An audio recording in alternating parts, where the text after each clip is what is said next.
Ugh.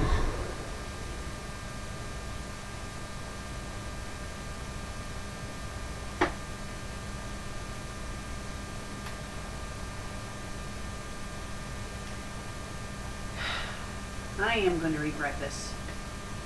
I really am going to regret this. But I said I was going to do it. And I can't back out of it now. Even if it means me going permanently insane, it must be done. The show must go on.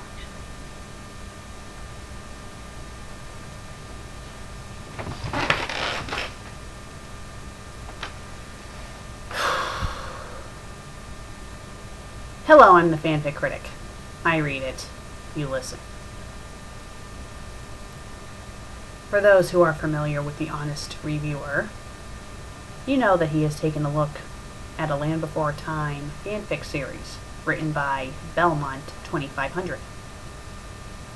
For those who are not familiar with the Honest Reviewer and those stories, well, today I'm going to be taking a look at all those stories. Well, technically, maybe today. The thing is, I'm going to be reading all 5 of the Land Before Time, Journey Across Time fanfics, which is a series. I'm not going to be reading all the fanfics today, or in this episode, because that would just be impossible, and by the time I would be finished with the review, we would all be old, elderly people. So it's going to be a deal where I do 1 fanfic per episode.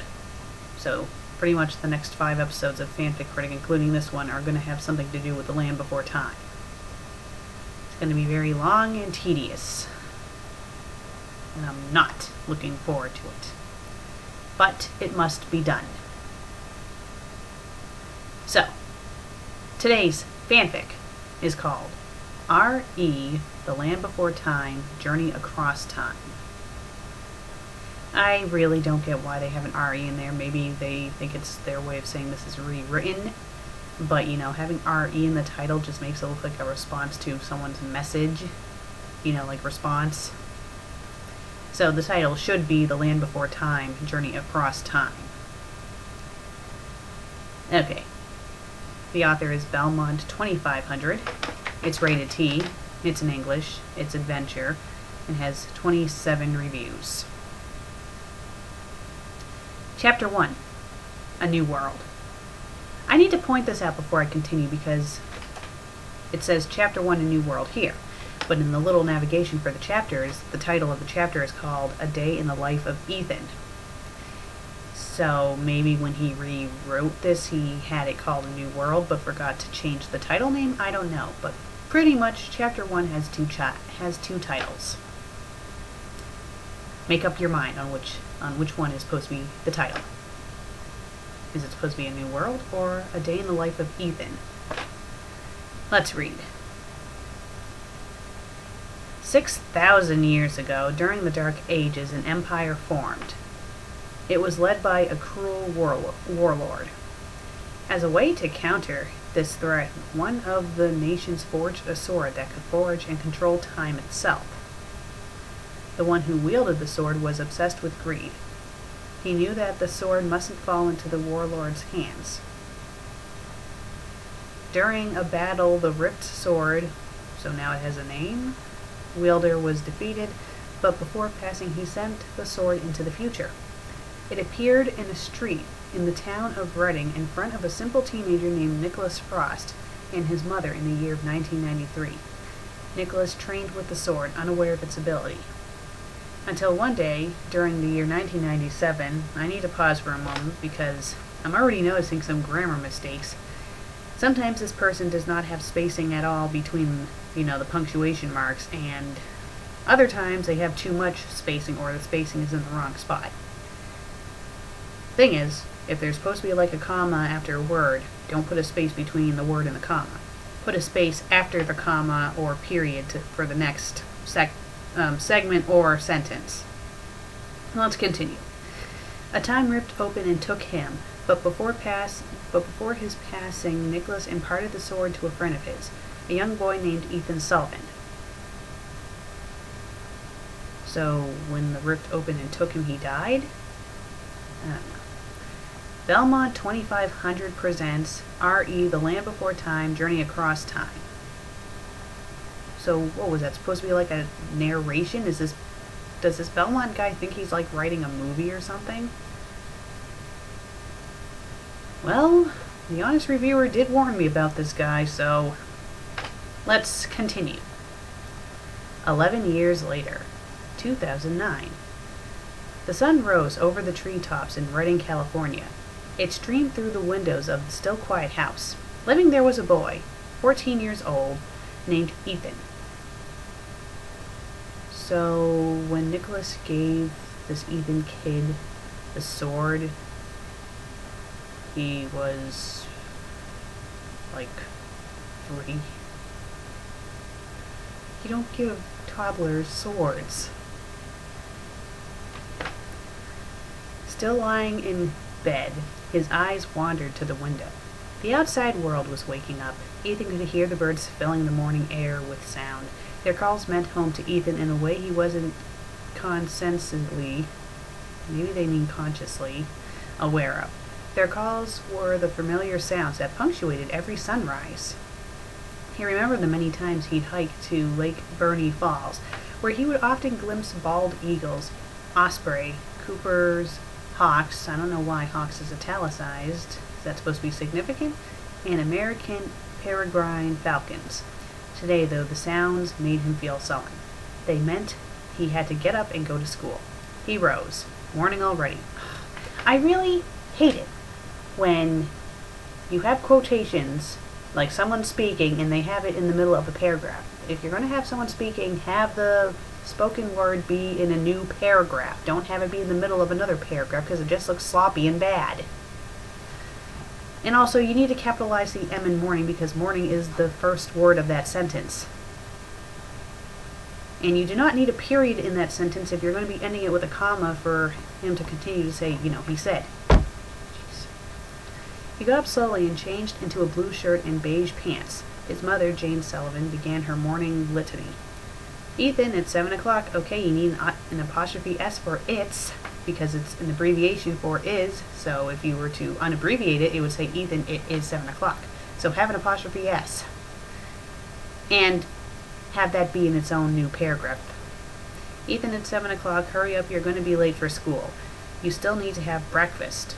Okay, why is there an exclamation point and a period inside the quotation? Either have the exclamation point or the period. Don't have both. I know, Mom. He was quite annoyed with his mother's reminders, especially when he was taking a shower. Although he had to admit she did help him get to school on time, Ethan put on his shoes, grabbed his backpack, then climbed into Jane's Cadillac sedan. This is supposed to be a Land Before Time fanfic, right? Is it me, or does this fanfic not seem very Land Before Time-ish? Let's continue. While driving the 5 minutes to school, Jane turned on the radio. Ethan heard Diana Ross singing If We Could Hold On Together. Okay, what I just read right there was all one sentence. That needs to be broken up big time. Don't have run-on sentences, people. They are very annoying and frustrating to the reader. I should know because I'm the one reading the story. The song was familiar to Ethan, but he couldn't remember when he'd heard it. Do you need lunch money? His mother's voice broke the silence, interrupting his attempt to remember how he knew the song. No, not yet. Ethan jumped out of the sedan as his mother pulled up to the school drop-off area. So he jumped out of it while it was moving? He walked to class. Sure, Ethan wasn't a guy who hated school, but he wasn't someone who loved it either. His morning class was on the 3rd floor, so he entered the classroom breathless from the stair climb. He took a seat at the front of the class and dumped his backpack beside him. Ethan, even at 14, didn't think badly of people around him. His first instinct was to trust people, since he himself was a trustworthy person. But sometimes the kids he had to deal with at school were undeserving of the trust he extended to them. Xander, a kid with tan skin and short brown hair, wearing a tape-out t-shirt and green pants, slid into the seat next to him. Yo, what's up, blood? The grammar mistakes or the misuse of punctuation marks are really starting to piss me off. Xander raised his hand to give Ethan a high five. Xander always called Ethan Blood because he thought that by telling him to stay out of trouble, Ethan was putting himself on Xander's hit list. What's up? Ethan's hand came up in a high five, but at the last moment Xander turned his hand inward and slapped Ethan in the face. Sullivan, you suck. One day, Xander, you and I are going to have a real serious disagreement. The pitch of Ethan's voice had dropped, and its tone turned icy. Xander drew back and cocked his right hand into a fist. Ethan pulled back, planting his left leg behind him in a fighting stance. So what is this now, a Street Fighter fanfic? Okay, break it up, you two, Mr. Shaw, Ethan's first period teacher said as he entered the classroom. Take out your books and turn to page 124. Now, as you guys can see, it has the number 124, not the word. But that is understandable. Because, they're supposed to be talking about a page number, so it makes sense to have the number there. But when people, have, like if you're talking about, oh, there's two people over there, instead of having the word two, they have the number two. That's what annoys the hell out of me. So I'm just trying to let you guys know when it's okay and when it's not okay to use actual numbers inside of a story. The two boys reluctantly returned to their seats. Ethan drew his algebra book from his backpack. On the outside, he looked calm, even nonchalant, but on the inside his mind was filled with anger, mounting frustration, and an oddly haunting sorrow. He had never done anything to incite Xander's aggression. The kid was just cruel or mean. The class was a battleground. Ethan's frustration was born of his inability to change Xander's actions into something more positive. The oddly haunting sorrow was harder to explain. It was the culmination of various memories of being picked on by kids too immature to recognize the wrongness of their actions. And within that sorrow too lay memories of one who had never treated Ethan with cruelty or disdain or anything but the camaraderie and kindness of a true friend. The loss, almost 11 years ago, of Nick Frost, a friend who had been more like a big brother, often was felt most sharply by Ethan when he struggled with some of the ridiculous kids at school. Kids like Xander. Wouldn't he not be able to remember Nick that easily, though, seeing, he was probably like around 3 at the time when Nick disappeared? Unless he has a really good memory. The bell sounded, signaling the end of the first period, then second, and third, until finally the bell heralding the end of fourth period rang. Okay, they probably could have reworded that a little bit better. Because they have it say the bell sounded, signaling the end of first period, then second, and third. So what are those periods like bing, bam, boom? Let's continue. Lunch. Raising his backpack and hoisting it onto his back, Ethan headed to the cafeteria. He fell into line with the other students. Not falling. Sorry about that. Pulling a white hard plastic tray onto the flat metal raceway. Okay, do we really need all of this lard in here? We do not need to know what he is exactly doing at the moment. That is just stupid. It's pointless, it's dragging out the story, and it's just dumb. We do not need to know that he's pulling a white hard plastic tray onto a flat metal raceway. We know that he's in the lunch line, so you don't need to keep on going on about it. Get on with the main story, kiddo. And pushing it along. By the end, Ethan had a plate full of food. No, he decided to get nothing, so he got like hair instead. A plate full of hair. Let's continue. He was walking to a table when suddenly someone knocked his tray from underneath, sending it flying. Why is that ending with a comma and not a period?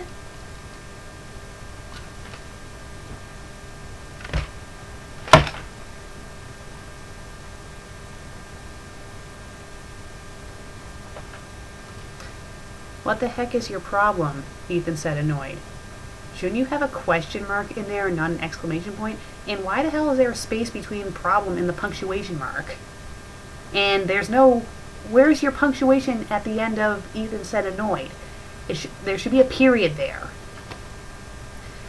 What's my problem? You're my problem, Jit. Okay, that was all one sentence, by the way. I think it needs to be broken up. It should say, what's my problem? Exclamation point, and possibly, well, no. Question mark, and then possibly an exclamation point. You're my problem, Jit. That's what it should say. And again, why is there a space between Jit and the exclamation point? Yeesh. Another 8th grader, Jordan Fantroy. What type of name is that? Fan Troy? Is that even a real name? If that is a real name, forgive me for saying something, but to me, I don't know. I've never ever seen anyone with the name of Fan Troy. Something tells me this was a made-up name. I wonder how the author thought of this. I need to think of a last name for this bully. Oh, I better turn on my fan. It's hot in here. Oh, cool, the movie Troy is on TV. I know! I'll have his last name be Fan Troy. Lame! A kid with short hair, dark skin, a sleeveless shirt and pants. Sleeveless shirt and pants? Is it even possible to have sleeveless pants? Wouldn't you be walking around in a Speedo if you were wearing sleeveless pants?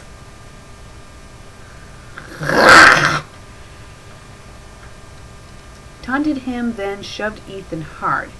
Ethan raised his fists and tried to fight back, but Jordan threw a kick, then punched Ethan in the face, knocking him into the wall. That's how we gangsters have it out on our turf. So what is this, West Side Story now? And what's with all the spaces that are not needed in that sentence?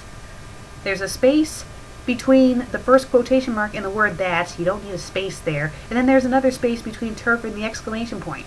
These are getting ridiculous. My god, and this is supposed to be a rewritten version of the story. I'd hate to see what the original story looked like. Jordan taunted again before the principal.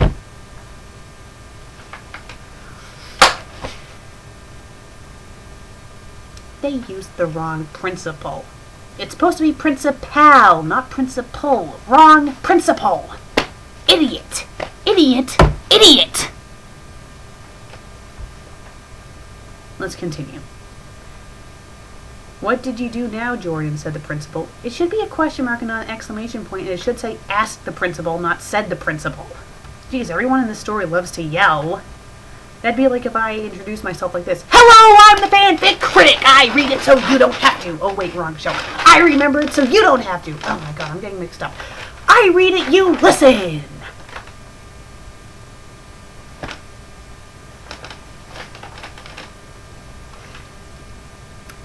Jordan said, pointing at a beat-up Ethan. Wait a minute. I'm sorry, I missed a sentence. He started it. Jordan said, pointing at a beat-up Ethan. Yes, blame the kid that's beaten to a bloody pulp on the floor. The principal... Wrong principal again, but... Principal walked over to Ethan. You okay? He asked concerned. I love when people... It should say, are you okay? That's just lazy. You okay? I mean, he's supposed to be a principal. You would think he would speak differently than... Whatever. Yeah, Ethan managed. The Y in yeah should be capitalized, seeing it's the one and only word in that sentence. Ethan managed. And with that, another crappy day of school ended. The rest of the school day was ruined. I'm getting sick and tired of seeing these stupid spaces that aren't supposed to be there, but I'm just going to move past it because I can go on all day about it.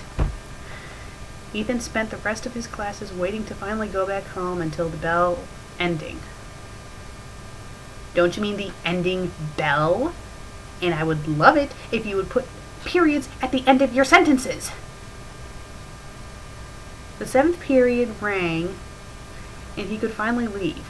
Ethan had to walk home, and while he never had too much of a problem with it, it was hard lugging his stuff around. 10 minutes into the walk home, he passed by the house of Andrew Jones. Ethan had known Andrew for 9 painful years. Andrew had a vendetta against Ethan and actually tried to kill him, although no one but Ethan knew, and it all goes back to the Rift incident of 1997. Well, if 1997 happened 11 years prior to when the story takes place, wouldn't it be for 11 painful years and not 9 painful years? I mean, he's saying that it goes back to that incident, which was 11 years ago, so it should say 11 painful years and not 9 painful years. And why the hell would this guy have some type of vendetta against a 3-year-old at the time? Or if you go by the 9 painful years, 5-year-old at the time. He's a kid! Unless this is supposed to be a kid too, but still, I don't know. I'm assuming it's supposed to be an adult. Perhaps when the rift struck that year, it made him aware of a certain artifact in the possession of Nicholas Frost, and now the possession of Ethan himself. One day, Andrew, I'm going to get you back for all the crap you put me through, Ethan said, looking at the house. What the hell's with this story? And when are we going to get to the Land Before Time part? I mean, really, this is getting ridiculous. We're like halfway done with the first chapter, and there's nothing at all about the Land Before Time characters. Nothing whatsoever. Then Ethan continued until he came upon a park with a large tree. Ethan walked up to it to take a breath, however, he remembered something. Engraved on the tree was a heart. Within it was E and A. It was something Ethan had done in 1997. He was 3 years old in 1997. This person needs to make up their mind. They state that he's supposed to be 14 in 2009, that he's in school, so why the... He must have been a really mature 3-year-old. 4 days after the death of Nick Frost with a girl. Okay, I guess Nick Frost did die. I guess whenever you get sucked into these rift things, you die from it for some stupid reason. Ethan couldn't remember her name, and every day it was harder to remember what she looked like, because the day after she and Ethan did this engraving, the girl had died in a car accident. This makes no sense. He's supposed to be like 3 years old at the time of 1997, and he's supposed to be 14 in the year 2009. So this doesn't make any sense. It doesn't. I mean, they're writing it as if, you know, he was like, you know, like a teenager back then. So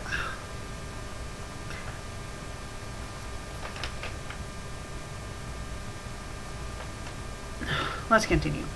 After 2... That's what I'm talking about. Having the number 2 instead of the word 2. People, use the actual word 2. T-W-O. It's not that hard to write. After 2 more minutes of walking, Ethan finally searched his house. He entered, then put his backpack away before starting his homework, which was reading, and it was quite easy. Ethan then ate dinner before Jane got home and spoke to him. Wow, that was a really, really, really long sentence. Started with after 2 more minutes and ended with home and spoke to him. Break up your sentences. So how was your day, she asked. Well, apparently she didn't ask because I don't see a question mark anywhere, or a period in that matter. 100% crap, replied Ethan. Oh, I think I can agree with you, Ethan, except the thing that I think is 100% crap is this story! And we're not even done with the first chapter yet.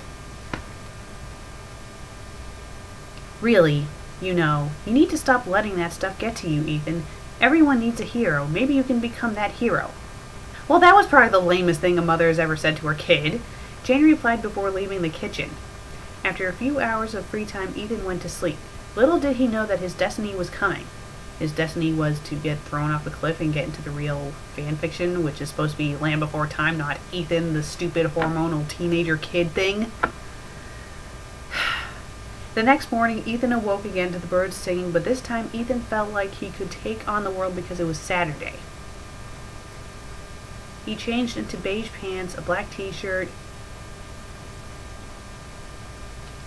Why is there a space? If you're having a hyphen, like in the word t-shirt, you don't need to have a space on both sides of the hyphen. You don't. It looks really sloppy. And a navy blue jacket. And do we really need to know what his clothes look like? I think not. He decided to do some melee training to take his mind off of what happened the previous day.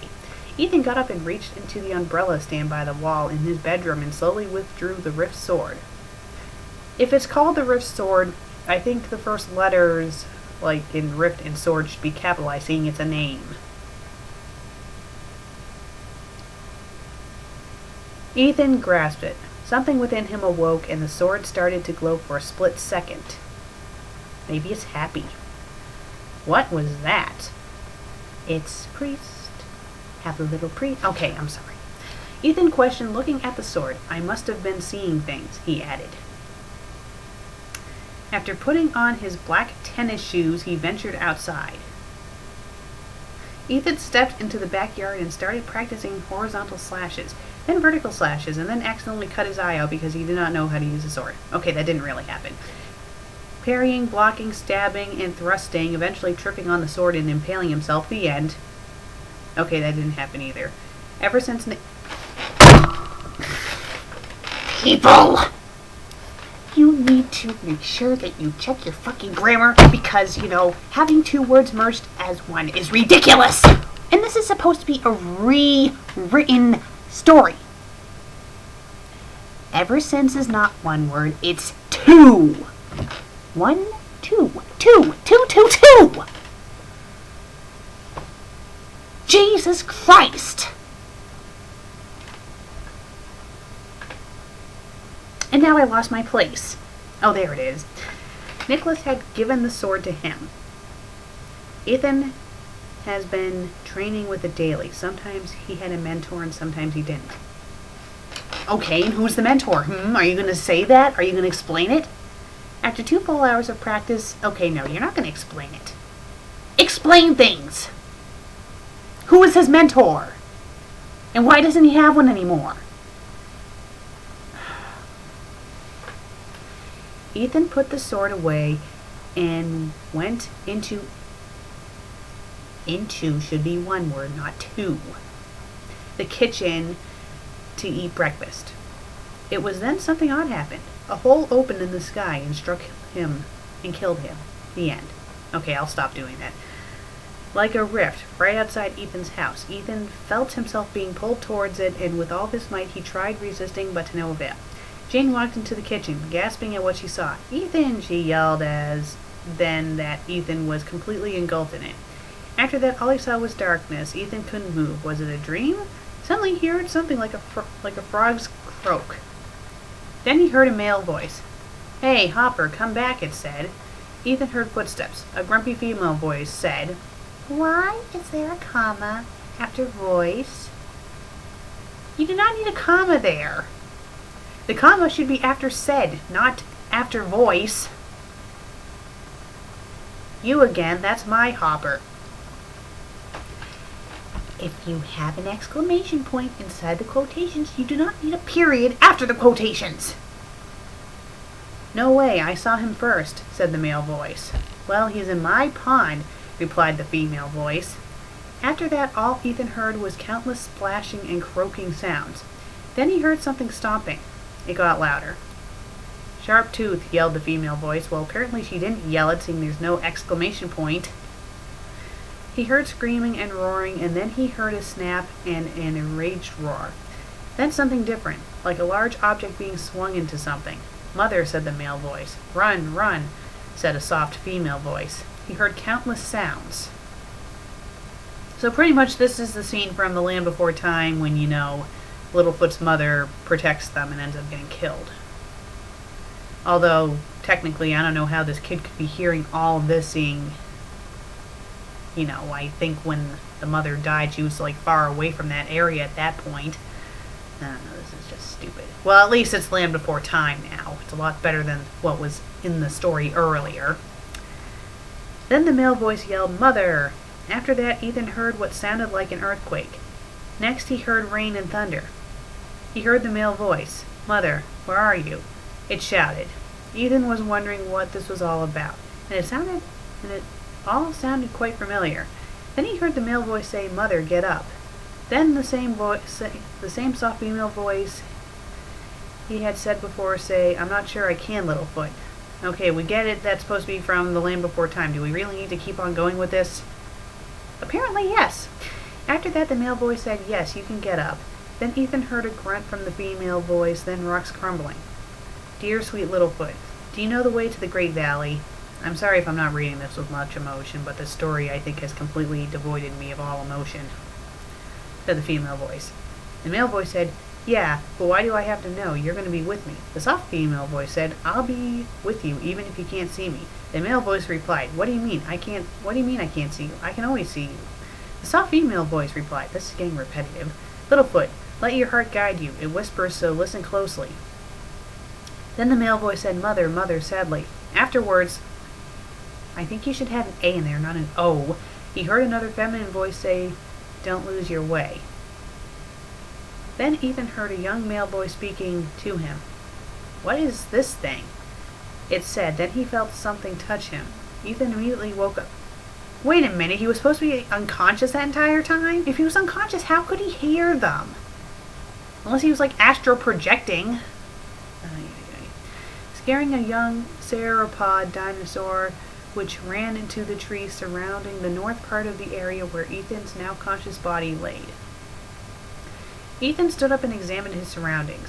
A clearing with a forest north of it and a mountainside to the south of it. A cave was in the side of the mountain. It seemed like a great place to seek shelter, but Ethan dared not to venture inside it, unaware of what could be waiting. Littlefoot hid behind a tree and watched what seemed to be the oddest creature he had ever seen. It stood on two legs and had arms like Ducky and Petrie, and it had 2 layers of skin on its body, which the second didn't seem to be fully attached, and it was multicolored. There was also what seemed like fur, or what Ducky described as tickly fuzzies on its head. Its feet has no toes, and its hands are long figures a bit like Ducky. Not to mention it had this strange stick that dangled from its body. I did not need to hear that. I did not need to read that or hear that whatsoever. I'm assuming by strange stick that dangled from its body, they mean, his man bits. So does that mean he's not wearing pants? Let's continue. Ethan started to wonder about the dinosaur he saw when he woke up. Then Ethan noticed someone creeping up behind him, since whoever was doing so wasn't doing a good job of it. Ethan could hear twigs snapping and some quiet footsteps. Ethan quickly turned around, only to face a juvenile Apatosaurus. The Apatosaurus jumped and stood its ground. Ethan then lowered his sword. Don't sneak up on me like that, he said out loud. Ethan then slid the ripped sword back into its sheath and turned to face a valley before miraculously hearing the words, I didn't mean to scare you. Huh? How is that miraculous? Ethan turned back towards the Apatosaur, who hadn't run off yet and looked hard. Who said that? Ethan asked. Then the Apatosaur walked near to him. I did, it said. You can talk? Yes, I can. What are you, anyway? The Apatosaurus questioned. Well, to be honest, I'm not a dinosaur. I'm a human and my name is Ethan. And you? My name is Littlefoot, said the Apatosaurus, named Littlefoot exclaimed. Okay, you could just say Littlefoot exclaimed, because we all know what his name is now. Ethan's first thought was asking Littlefoot if there was a way back to 2009, but then he thought there would be no way he would know that. But Ethan knew he needed to shelter. Maybe his newfound friend could help him out. Is there a place where I can stay until I get back home? Ethan asked. My grandparents will know. They're over at the Thundering Falls. Wait until you see it, Littlefoot replied, and with that, he and Ethan started to cross the valley. Better than nothing, I guess, Ethan mused to himself. To be continued. Disclaimer, I don't own the Land Before Time. Oh boy, that story was a lot of fun. You think this is the end? You're wrong! We still got 3 more chapters to look at. Hopefully they won't be as long and tedious as this first chapter was. So let's move on to chapter 2, The Thundering Falls. Well, at least the chapter title is the same this time, unlike the other chapter where it had 2 titles.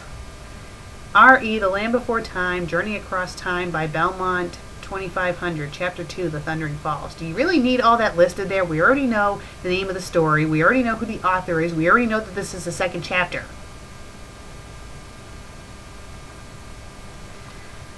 And wow, I really love it when there's 2 gigantic paragraphs on the front page to greet me with. They could have been broken up a lot.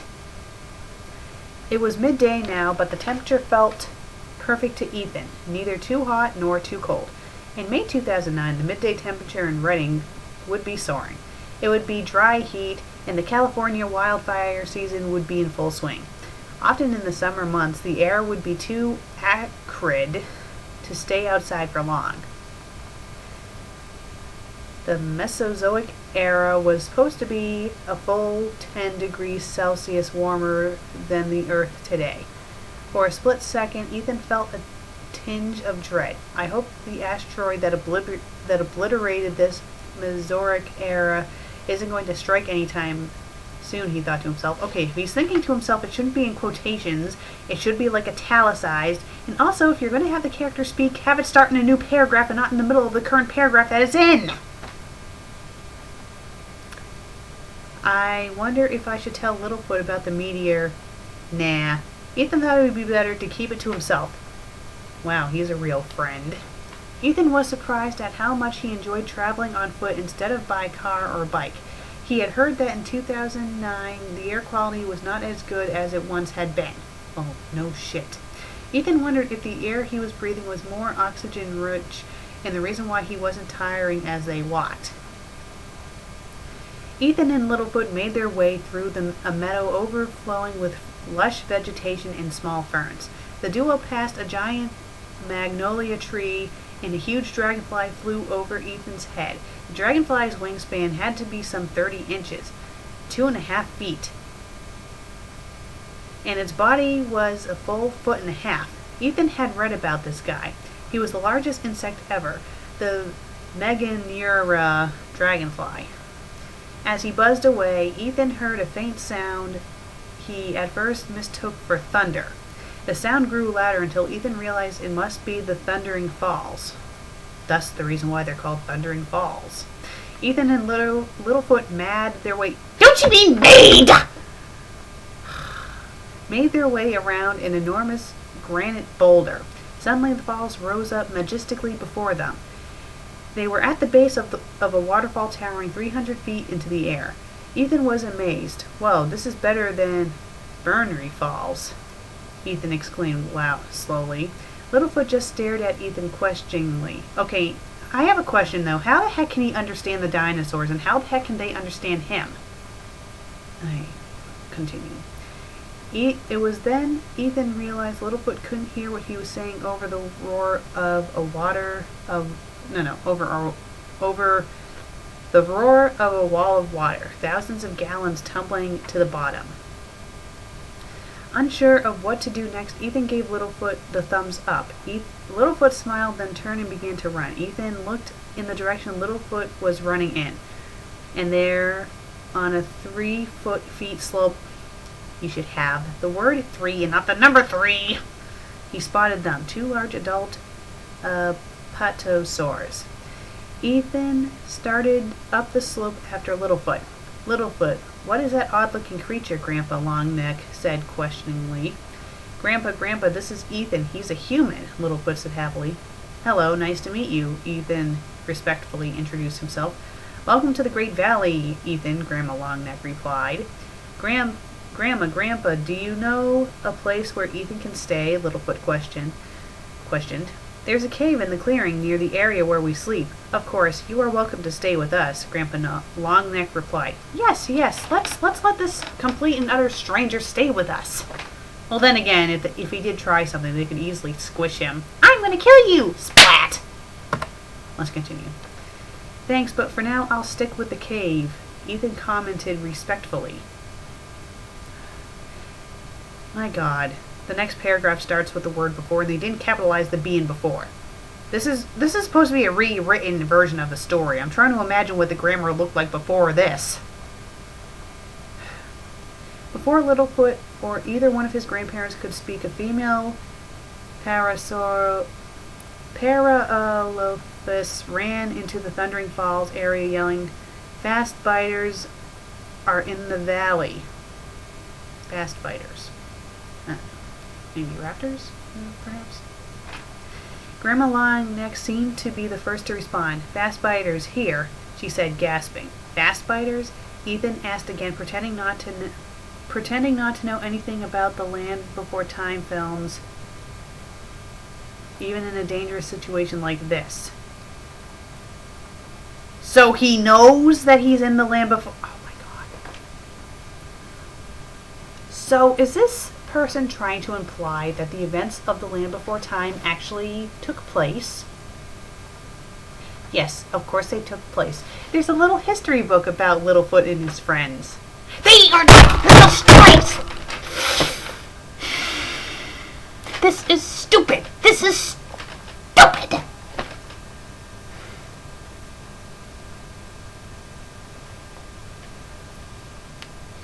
Let's continue. Then Ethan... I'm sorry.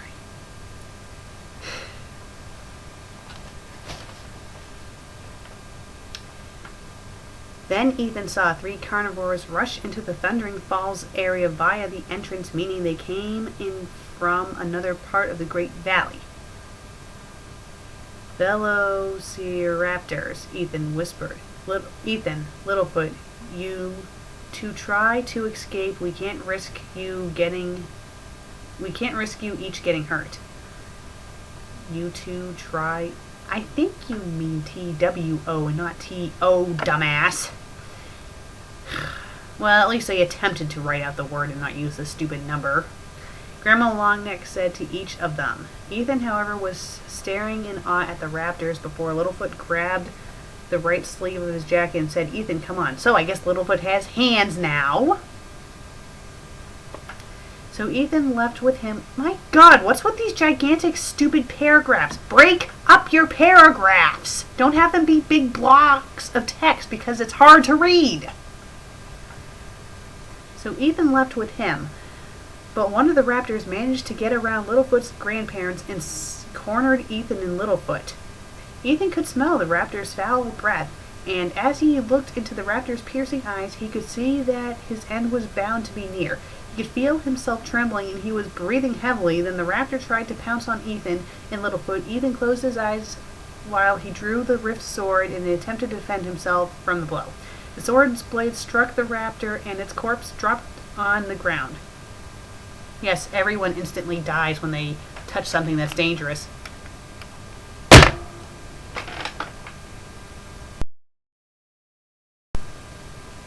Yeah.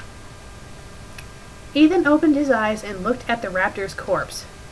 Was that my doing? He asked. That should be in a new paragraph. The W in boy should be capitalized and there should be a question mark at the end of that. Ethan asked. Yes, Littlefoot said. Suddenly, the duo heard a scream. It sounded like Grandma Longneck. Ethan turned to see that it was. A raptor had climbed onto her and was tearing at her flesh. Ethan was afraid at first, but soon he found the courage to climb up the elderly Longneck and fight the carnivore which slashed at his neck with its killer claw. Ethan barely managed to dodge that attack, but then struck the raptor in the side before the raptor countered and pushed Ethan onto the ground, but he quickly got up and stabbed the raptor in its belly. Ethan then stood up and walked out in front of both of Littlefoot's grandparents, only to be confronted by the third and final raptor, which let out a call for help, but no response came. The raptor's companions were dead, slain by this unknown creature standing right in front of it. You better leave. After all, you won't get by me without a fight, Ethan said to the raptor. That carnivore screeched and ran. Back into... Why is there a comma there? You don't need the comma there! Back into the mysterious beyond. Littlefoot ran up to Ethan, who was looking at his blood-stained hands. The sight was so horrifying that Ethan was shaking. Luckily, Ethan found a puddle near his position where he could wash the raptor's blood off of his hands and his sword. Ethan, I had no idea, Grandma Longneck said to Ethan. Grandma Longneck said. Ethan turned to face her. That should be 2 sentences, not 1. I was scared to death the entire time. I haven't used the rift sword in actual combat before, Ethan replied. Everyone looked confused. Rift sword combat. Grandpa Longneck then said, interjecting. Well, whatever you mean, thank you for protecting my mate and grandson. So what are they, British? He continued. Ethan slightly grinned. You're welcome, he replied. It's getting a bit late, Grandma Longneck said, so they all left the Thundering Falls. While sleeping, Ethan had a nightmare. He was dreaming that a pack of velociraptors were chasing him through a seemingly endless forest during midnight. As Ethan ran, one of the raptors pounced on him. Ethan quickly woke up before the dream could continue. It's okay, it's just a dream, Ethan whispered to himself as he breathed heavily. Suddenly he heard someone call his name. To be continued. Disclaimer, I do not own The Land Before Time. So are they going to have this stupid to be continued and disclaimer at the end of each chapter? Well, thankfully this chapter wasn't as long as the first one. So let's hope the next two chapters aren't long either. Well, at least this one doesn't have a big block of text greeting me. So let's read Chapter 3, Meeting the Gang. R.E. The Land Before Time, Journey Across Time by Belmont 2500. Chapter 3, Meet the Gang. Again, you can get rid of that entire entrance, or opening there. Grandma Longneck approached the cave Ethan was resting for the night. Ethan, she said softly. Ethan turned. What? Oh, it's just you, Ethan replied. I was checking on you, Grandma Longneck told him. Thanks, Mrs. Longneck, although I was doing fine, not counting the nightmare, Ethan told the elderly dinosaur. It has the actual name, but we already know what it is, so. What's a nightmare, she asked. It's what you call a bad dream, Ethan proclaimed. Grandma Longneck smiled. Ethan, you may be different on the outside, but on the inside you're not that different, she said. Thanks. But why are you checking on me and accepting me? When I first saw you, I was afraid you wouldn't trust me, Ethan replied. I accept you because my mate did. And when a fast spider tried to kill me, it was you who saved me, Grandma Longneck told him after a quick nudge. Well, she is huge, so she'd probably have to be very gentle, because I think if she nudged him, he'd probably go flying off a cliff. Which I wish that would happen, but it's probably not going to happen. I guess I can't deny the truth, Ethan respectfully said. Well, I'm going back to the nest now. You're welcome to come along if you like. Why is the period outside of the quotations? Thanks, but as I said before, I'm doing all right here, Ethan replied. Okay, I'll see you in the morning, Grandma Longneck said soothingly. Wait a minute. Is it? I thought this was supposed to be morning now. Oh, whatever. Let's continue. Then she lifted her head, turned, and walked back to the nest. Ethan, like at first. Like at first? You don't need the word like in there. It should say Ethan, at first, stared in awe at the large sauropod as she walked farther and farther from the cave. Once Grandma Longneck was out of view, Ethan leaned against the cave wall, closed his eyes, and fell asleep. Again, Ethan began to dream, but this time it was a different dream, more like a flashback. He saw himself when he was 4 years old inside the house of Nicholas Frost. Nick was apparently showing off the Rift sword. This time it was a different dream. Don't you mean a different dream? And didn't you already mention that it was a different dream before you described the dream? Or more like a flashback. He saw himself when he was 4 years old inside the house of Nicholas Frost. You just said that!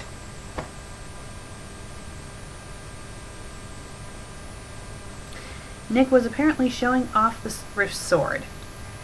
Where did you find it? The 4-year-old Ethan exclaimed. I found it on the street outside this neighborhood, across town. Who knows where it came from, Nick replied. Then Nick looked directly at Ethan, but in the dream, Ethan was suddenly 14 years old. You are now the owner of this sword.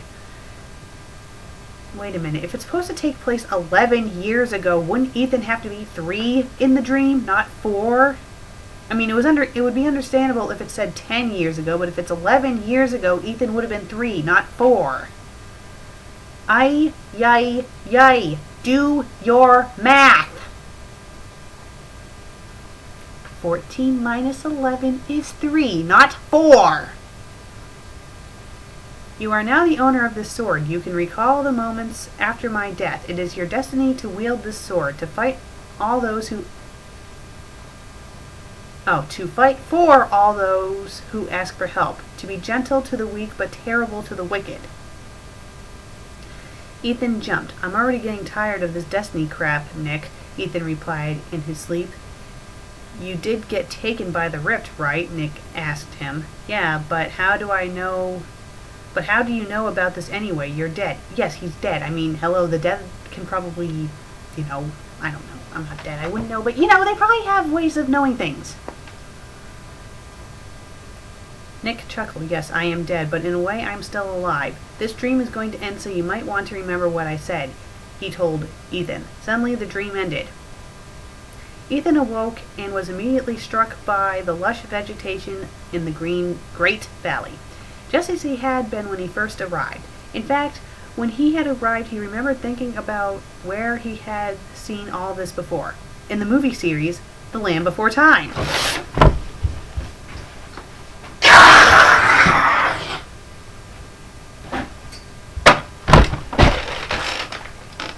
This was...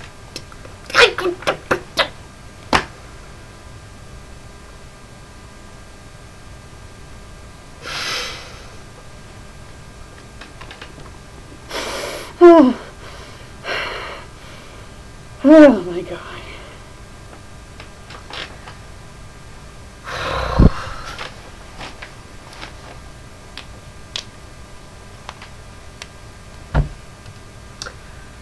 I'm terribly sorry about that. Let's continue.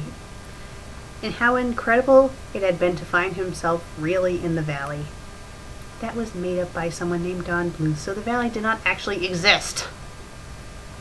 He's not time traveling, he's jumping inside of movies. It shouldn't be called The Journey Across Time, it should be called The Journey Across Movies. In the next story, he goes into the Lion King movie. No, he doesn't, but still. But that didn't matter now. He pulled himself back to the present. Ethan stretched, and a slight grin appeared on his face as he looked at his new home. For now, anyway, the valley looked extremely peaceful. It was hard to believe that those raptors could even have gotten in due to the ridge of mountains that surrounded the valley. Ethan got up and slid the rift sword into its sheath. He might need it. He walked out into the valley.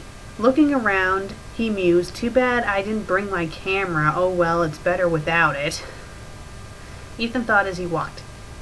If he's thinking, do not have it be in quotations! He would definitely take this place over Redding. Redding wasn't nearly as peaceful as living here. Soon, he could make out a long neck nest. Ethan saw that Littlefoot was just waking up and the sun warmed his skin, and his grandparents were still asleep. Littlefoot opened his eyes and saw that Ethan was walking 30 feet away. Like that's relevant about how far away he is. Grandpa, can I go see Ethan? He's just walking out there alone, Littlefoot said as his grandfather woke up. Yes, Littlefoot, Grandpa Longneck replied. Littlefoot bolted out into the valley where Ethan was walking. Apparently, Ethan had noticed the... Just say Littlefoot and stop saying the name of the dinosaur. Jesus Christ! Noticed Littlefoot coming towards him because he turned and stopped. Morning, Littlefoot, Ethan said. Morning, Littlefoot replied as he came to a stop. Hey, Ethan, I want you to meet my friends, Littlefoot exclaimed. Sure, Ethan responded. What was the worst that could happen? He and Littlefoot headed for the meadow. Littlefoot knew his friends would be up early because they had spoken last night. Once they got to the meadow, Ethan had expected to see some dinosaurs, like at the Thundering Falls, but they were alone. Don't you mean they were alone? Because it was early indeed. But then Ethan saw the rest of the gang. 5 young dinosaurs stood in the middle of the meadow. One was a Triceratops. One was a Parasaurolophus or whatever. There was also a Pteranodon and a Stegosaurus. Sorry if I'm mangling the names. Littlefoot bounded up to them. "Hi guys, I want you to meet my new friend Ethan," Littlefoot said to them. "And where is this Ethan? You sure you didn't make him up, Littlefoot?" the Triceratops said. Littlefoot turned only to find Ethan gone. "Ethan, where'd you run off to?" Littlefoot yelled. Ethan really hadn't run off. In fact, he was still in the middle, hiding behind a tree. Ethan let out a sigh of relief. Then he heard Littlefoot's voice say, "He's over here." Ethan was startled. He had been caught and admitting it, he was walking up from behind the tree. The gang, except for Littlefoot, was shocked by Ethan's appearance. Okay, why did he run off and hide? Why? Why? That doesn't make any sense. Why did he do that? Did he have to go to the bathroom, so he decided to run behind a tree and take a piss? I don't know. Why did he run off? Dumb! "So, Ethan, what exactly are you?" the beige Triceratops said. "I am a human," Ethan told her in a cool, nonchalant fashion. Okay, why? Okay. "Where are you from?" The greenish... Why are you saying what their colors are? Is that really relevant? Why can't you just call them the names that they have in the movies? "You wouldn't believe me if I told you," Ethan replied. "Come on, tell us," Littlefoot said. "All right, I'm from the future. 65 million years in the future. Or so to be exact," Ethan replied. "Yeah, whatever you say," the Triceratops retorted, her tone showing she was having trouble believing what Ethan had just said. "So what are your names?" Ethan asked nicely, even though he knew. Yes, if he already knew, then you can just call them by their names. "I'm Ducky," the Parasaurolophus offered. "Sarah," said the Triceratops. "My name's Petrie," the Pterodon spoke. "And that's Spike. He can't talk yet, but he is a good brother. He is, Ducky explained. Okay, if Ducky is speaking here, Ducky's line should be in the next paragraph and not in the same line as, Petrie's. "Nice to meet you all," Ethan replied. Littlefoot excitedly told Sarah, Ducky, Petrie, and Spike about how Ethan had fought the fast biters who had attacked the valley while he was at the Thundering Falls. "And then he hit the fast biter with that stick," Littlefoot said, looking at the rift sword in its sheath at Ethan's side. "I don't want to explain it," Ethan muttered, not wanting to explain what a sword is. After hours of talking about adventuring and the good old times, the gang of 5 and Ethan heard their parents calling for them. "It's time for breakfast, yep, Ducky said as she and Spike got up and started to head home. Sarah heard her father calling for her. "I've got to go. Ethan, I still don't trust you," Sarah said before leaving. Then Petrie heard his mother call out. "Bye," he said before flying away. Ethan and Littlefoot could hear Grandpa Longneck's voice calling in the distance. So what, do their parents run on a clock or something? "Let's go," Littlefoot said. They started back towards the nest. Back at the nest, Littlefoot ate breakfast and Ethan had to get used to eating tree stars and found them to be quite good.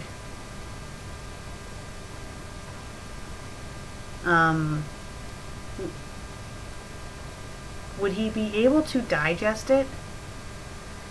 I mean, you don't see humans on meadows eating grass because you can't digest it, so who says that he can digest tree stars? What if they're poisonous and kill him? Stupid. "So, Ethan, how did it go?" Grandpa Longneck asked. Ethan stopped eating long enough to say it was all right.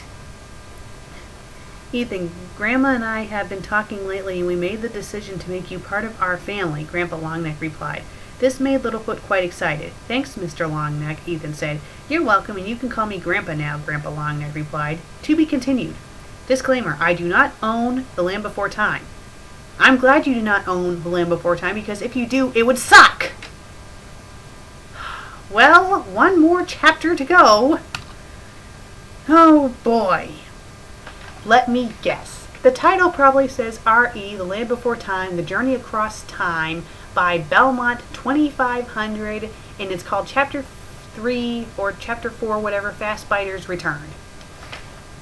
R.E., The Land Before Time, Journey Across Time by Belmont 2500, Chapter 4, Fast Biters Return. Why am I not surprised? Let's continue. The sun was still high in the sky, and Ethan was ready to go back into the valley and explore. But still, as he stared up at the sky, he wondered how he was going to get back to his time. Ethan's thoughts were interrupted by the sound of Grandma Longneck coming towards the nest. A flyer came earlier. He told me the old one's herd is coming, she said. That means Allie is coming back, Littlefoot whispered to himself. Ethan, however, heard him. Oh, great, Ethan muttered.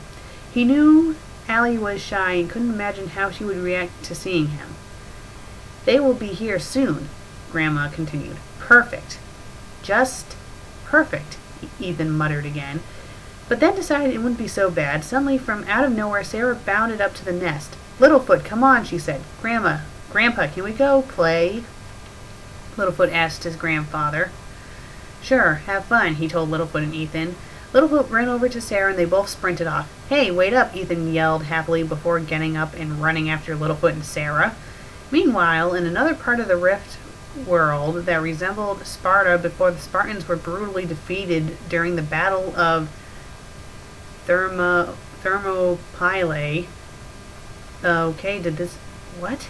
A cloaked figure jumped through the town. Okay, why is there a random time jump here? And shouldn't they have something that introduces this? Like maybe like a bunch of stars or something? Or like a double paragraph space? His face couldn't be made out, his hood bathing his face almost completely in shadow, but under his cloak he wore a black garment with a silver collar, and on his belt carried a rapier, a few throwing knives, and a mace. Hey, it's Assassin's Creed! I wish I was playing that right now instead of reading this. He didn't appear to be an adult, but a child, or maybe neither. How could you be neither? You're either a child or you're an adult. You cannot be neither. Unless you're a vampire, but still.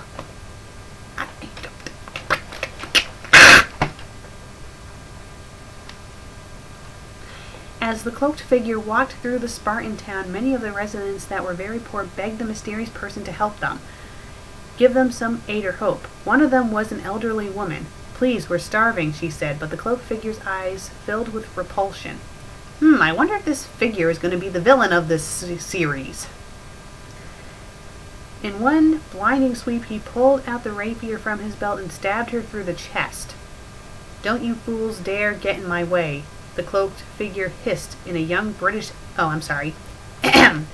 Don't you fools get in my way. The cloaked figure hissed in a young British accent before sheathing his rapier and continuing on his way while receiving many fearful stares. Soon he saw some of the Spartan warriors and then their Spartan king, Aegis IV. The cloaked figure approached Aegis without hesitation. There's something I would like all of you to do, the cloaked figure directed. Aegis was the first to react, turning to face him. You don't look like someone we Spartans can trust. I don't know if he speaks in that accent, so I'm not going to bother. Aegis replied, I am someone you can trust. In fact, I've come to warn you. A hostile nation will attack Sparta. The cloaked figure explained. Can we get back to the Land Before Time fanfic, please? I really am not wanting to read a fanfic about Sparta. I want to read a fanfic about the Land Before Time. That's why it's called the Land Before Time. Aegis knew children would be telling lies, but this person in front of him wasn't a mere kid, and there was something sinister about him. Suddenly, Aegis raised his sword to the cloaked figure's neck. Lies! There is no such nation that would do such a thing, Aegis yelled before ordering his soldiers. They misspelled soldiers. How could you misspell soldiers? They're missing the I. Jesus Christ. Check your grammar, check your spelling, check your brain, check whatever it is that makes your grammar bad. Have a beta reader read this story or something. Because you want to know what? This is supposed to be the second version of the story and the grammar still sucks. I would hate to see what the original story looked like. I really would. Ordering his soldiers to throw this impostor out of Sparta, but the cloaked figure ducked and pulled out his rapier and mace. He swung his mace into one Spartan's head so hard it knocked him to the ground, and stabbing the other to death with his rapier. Then the cloaked figure put his sword to Aegis' throat and knocked the sword from Aegis' hand. What I am telling you is no lie. It's true, and the one involved in the attack wields an ancient weapon called the Rift Sword. The cloaked figure said, I've heard that tale. The one saying that exact sword was forged to kill a warlord. It can't be real, Aegis replied. No, that story was told to cover up the actual legend of the Rift Sword. It wasn't forged to kill a warlord. It was forged to slay a god, the cloaked figure explained. Aegis was speechless. That the mystical weapon was actually forged to kill a god, and that this mysterious figure standing in front of him knew someone who belonged to another nation, possessed the sword, and planned on attacking Sparta. So, what will it be, King Aegis? The cloaked figure asked. We'll assist you, was Aegis' only reply. Back in the Great Valley, thank you for getting back to the actual story. Ethan had finally caught up to Littlefoot, Sarah, and the rest of the gang, in the meadows where Ethan had first met them. So what should we play? Littlefoot asked. How about tag? Sarah suggested. Fine, Ethan said casually before standing up. Who's gonna be it? Littlefoot questioned. Not me again, Sarah said. Not me, no, Ducky replied. Can we have the characters do something other than playing tag? And besides, in the first movie at least, the character seemed a lot more mature than this. Me, not it, Petrie said. Well, don't look at me, Ethan said nicely. Finally, it was settled that Spike was going to be it. They began the game with Sarah dodging Spike, who tagged Petrie. Spike grumbled happily before Petrie dove at Littlefoot. Me got you now, Petrie cried. No, you don't, Petrie, Littlefoot replied, evading him. Petrie then went for Ethan, who had his back turned for some odd reason. Petrie dove at him, hoping to tag him, but at the last minute, when Petrie was 3 inches away, Ethan ducked and Petrie glided over him, almost flying into the same tree Ethan had been hidden behind when he met the gang for the first time. Sorry about that, Petrie, Ethan apologized. That okay, me not hurt, Petrie replied. Soon the gang and Ethan were exhausted. They decided to take a break. As Ethan sat down, he realized something. A lot of grown-ups are passing through here, Ethan said. That must mean Allie's back. Yep, Ducky chirped. There's only one way to find out, Ethan replied. Rising, he brushed his short black hair back and then went up to a male stegosaurus. Pardon me, where's everyone going? Ethan asked the stegosaur. The stegosaurus stared suspiciously at Ethan, almost glaring at him before finally replying, We're going to greet the herd. What's it to you, whatever you are? The stegosaurus retorted. Do you know who the leader of the herd is? Why is the I in is capitalized? Oh my god! Ethan asked. All I heard is that the leader was an old longneck. Every dinosaur in that herd is a longneck, the stegosaur replied. Okay, thanks, and my name is Ethan, by the way, Ethan replied before walking back to the gang of 5. Well, from what I heard, Allie is definitely here, Ethan told them. Well, what are we just standing around for, Sarah said. Let's go greet them, Littlefoot added. Yes, let's, Ethan replied. My god, this story is so boring. Ethan, Littlefoot, Sarah, Ducky, Petrie, and Spike all walked toward the valley entrance, but once there, Ethan found himself at a loss of words. There, right before his eyes, stood an enormous herd of apatosaurs. At least 100 or so. Whoa, Ethan said in awe. Littlefoot finally wasn't sure if this was Allie's herd. Maybe Ethan made a mistake. Just because the leader is old didn't make it Allie's herd, he thought. But suddenly he heard a very young and very feminine voice speak to him. Nice to see you again, Littlefoot, the voice said. Littlefoot turned around. There she was, Allie herself. So what, she can teleport now? So Ethan was right after all, Littlefoot thought. Who? Oh, I'm sorry. I skipped a line. Hi, Allie. There's someone I want you to meet, Littlefoot said. Who? Follow me, Littlefoot told her with a joyful tone in his voice. Ethan was standing near Sarah, Ducky, Petrie, and Spike when he saw Littlefoot's grandparents finally arriving. They didn't seem to notice that he or Littlefoot were there. There's the old one, Sarah mentioned with a bland tone in her voice. Ethan saw an old female apatosaurus with a crease on one side of her face. Most of her skin was a mixture of yellow and gray, with a gray underbelly and brown along her back. Ethan couldn't identify her eye color. She slowly approached Grandma and Grandpa Longneck. Then the old Longneck came to a halt. Welcome back to our valley, old one, Grandma Longneck said. Yes, my herd has been venturing for days, the old one replied in a croaking old voice. Ethan was surprised he could make out what the old dinosaur was saying. Do you wish to stay with us, old one? Grandma Longneck questioned. The old one nodded. I'm getting too old to keep migrating. Ethan felt like saying of course after that statement, but chose not to. Littlefoot walked with Allie at his side. Allie, this is Ethan, Littlefoot offered. Hi, Ethan said nicely. Hi, Allie replied in a shy tone. What are you? I'm a human, Ethan said, still acting as friendly as he could. I'm sorry, I can't talk now, Allie replied shyly as she ran back into the herd.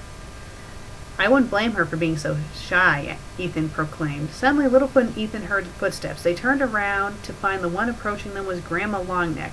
She stopped right in front of Ethan and Littlefoot.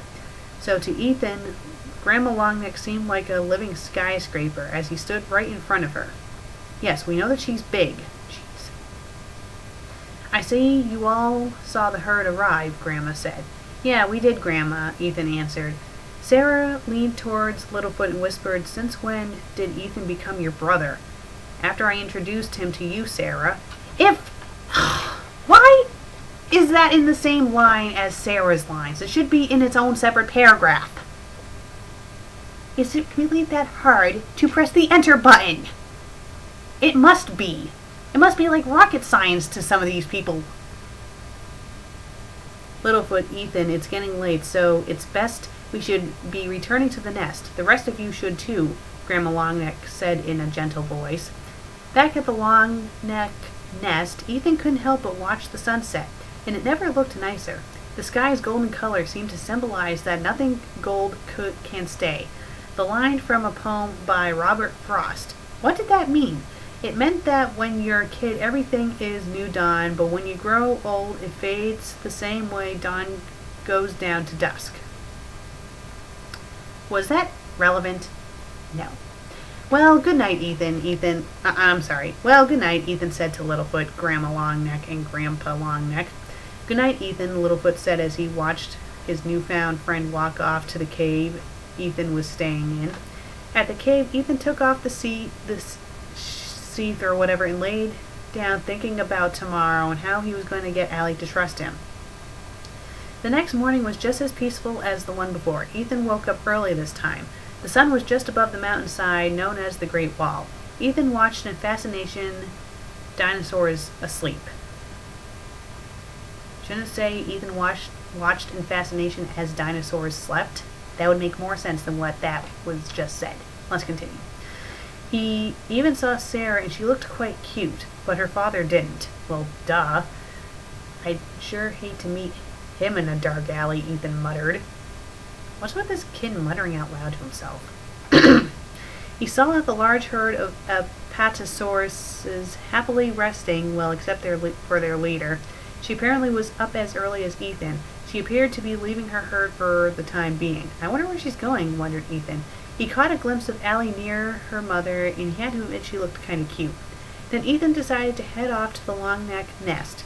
Grandma and Grandpa Longneck and Littlefoot were already up, ready to start the day. Ethan then approached the nest, and the prehistoric sun felt nice, just like yesterday. I didn't know you woke up this early, Littlefoot, Ethan said casually. When did you get here, Ethan? Littlefoot asked, surprised by his friend's sudden appearance. Just now, Ethan exclaimed with a smile. Good morning, Littlefoot. You too, Ethan, Grandpa Longneck interjected.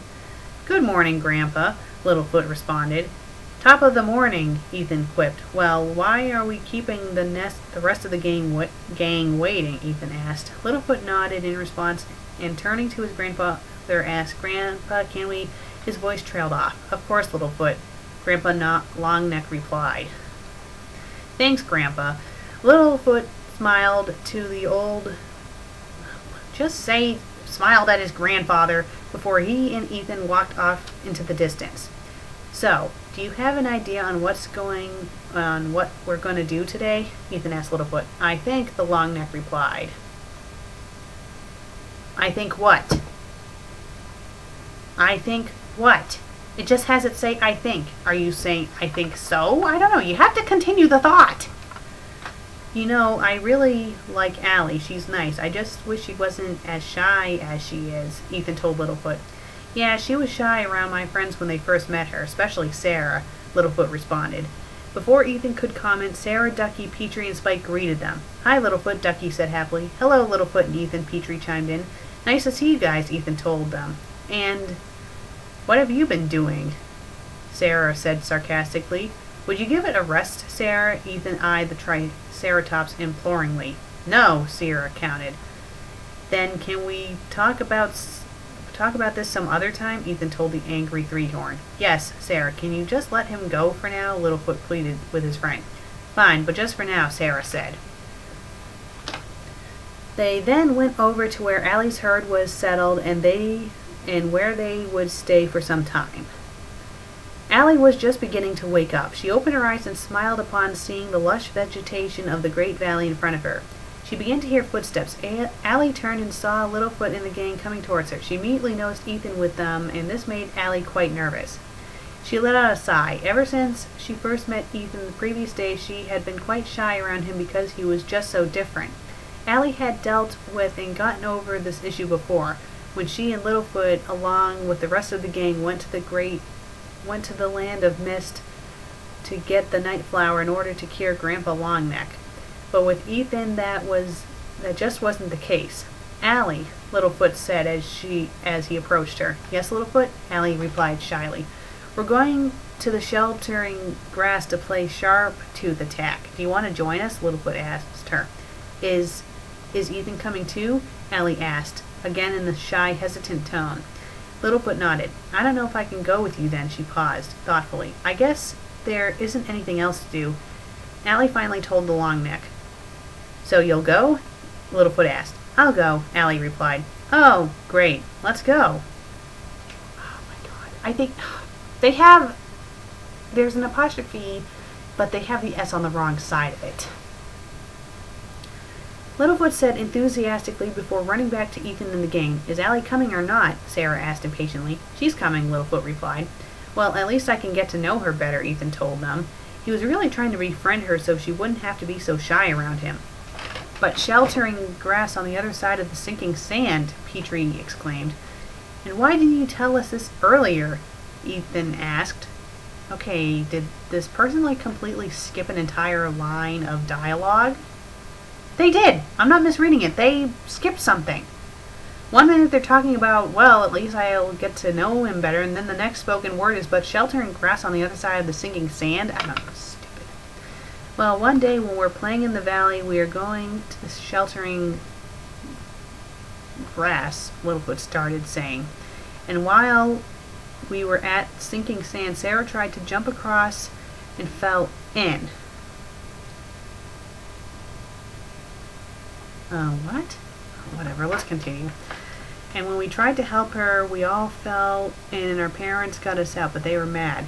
We shouldn't have tried crossing the sinking sand. No, no, no, Ducky concluded, remembering the angry looks on the adults' faces after they rescued them. Well, in my case, it's a bit different. It's like this. I could be the first one to get to the other side of the sinking sand. Then I'll help the 6 of you cross, Ethan explained. The gang and Allie thought about this for a moment. Okay, that might work, Littlefoot said. And so they were off. Oh, jeez. I wonder what's going to happen. As they approached the sinking sand, Ethan heard Littlefoot say, we're almost there. Well, if they can see it, then duh. Ethan looked ahead of them, gang. Don't you mean the gang? And saw the sheltering grass, but before it, the sinking sand. Well, it's time to put my plan in motion, Ethan thought. Out loud, apparently, because it's surrounded by quotations. Littlefoot, I think I see someone there, said Allie. Allie, Ethan, and Littlefoot took another look. She was right. Someone was there. Hey, Allie, it's your herd leader, Littlefoot said. Gee, I wonder what she's doing so far from the herd, Ethan said sarcastically, considering that he had seen the old one leave her herd. Well, they don't know that, so why are you being a sarcastic dickhead? How long has this stuffy old Longneck been here anyway? Sarah mused. Guys, look. Littlefoot pointed. 4 raptors were closing in on the old one's position. We have to warn her, Allie exclaimed. I guess there's no other way, Ethan replied. I guess I have to save her life. Oh, what a chore. But how are we going to? Littlefoot started to say before being cut off by Ethan. I'll go, Ethan answered. The gang looked again, and the fast biters were less than 50 yards from the old Apatosaurus. You six just stay put, Ethan commanded. All by yourself? Allie questioned. Yes, all by myself. And with that, Ethan unsheathed the rift sword, running headlong towards the sinking sand. Timing his steps, he jumped from the first rock to then the second, and onto the final rock before reaching solid ground. The Old One still had noticed the danger rapidly approaching her. Old One, get out of here now, Ethan yelled as he reached the sheltering grass.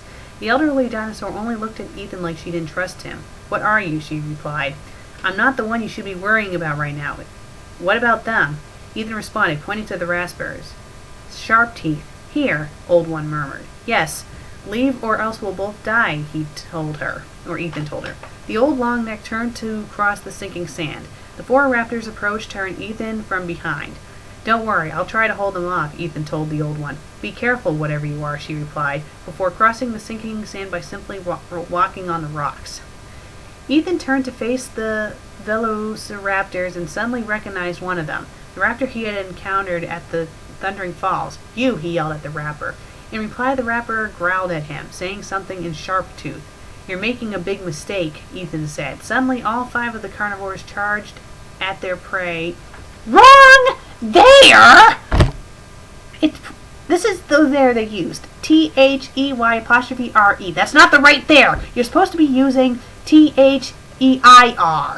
Or is it IER? Whatever! That's not the right one! Jeez! Their prey and attempted to pounce on Ethan, but he was ready. Ethan swung his sword, gashing a raptor in its side, then stabbing it. Another raptor attacked Ethan from behind, but Ethan quickly turned and charged at the raptor. As the carnivore tried to charge him, Ethan slid under the raptor and drove the rift sword's blade into its belly, then rolled out of the way of the third raptor and climbed onto its back. If I'm going down, then you're coming with me, Ethan said to the raptor, before stabbing the raptor's back and jumping off the dying predator. Ethan then turned to face the fourth and final raptor, the one he'd encountered. Ethan charged at the raptor and attempted to strike it with an upward slash, but the raptor dodged his attack and struck down with a killer claw, suddenly slicing Ethan's left leg. But it was a shallow wound. Of course, convenient. He is the main character, so we can't possibly have him get mortally injured. Ethan cut the raptor's right claw off and kicked it, knocking it to the ground. With one fluid thrust, he impaled the raptor. You didn't have to die, but you chose to, Ethan said, to feel his shoulder painfully throbbing. He looked at it and saw the raptor had bit him. Although luckily it hadn't taken a huge chunk of his skin off, the bite was bleeding profusely. Darn, Ethan groaned. He made his way across the sinking sand, reaching the gang and the Old One. Trying to make light of his injuries, Ethan remarked, Well, I warned her. Now let's go home. To be continued. This chapter is dedicated to Corpse Bride 5988, Jedi 472, and Horse Chick 27. Disclaimer, I do not own the land before time. Well, that was long and grueling, but at least we're done with the first story. My critique of the story, or the series so far, I will admit it is creative, but it has way too much lard in it. The grammar could be much better, and it just jumps all over the place too much, and it's very unrealistic. And it was painful to read. And I'm kind of regretting that I'm going to have to read the other stories as well. But hey, I already started with this one, so I must continue. And besides, they had it end on a cliffhanger. So, tune in next week for the sequel to this story. Until then, I'm the FanFic Critic. I read it, you listen, and I need to go see what my sister wants. Hello. Could you make me dinner? Sure. What do you want for dinner? I'll put it on the stove. Alright. See you guys next week.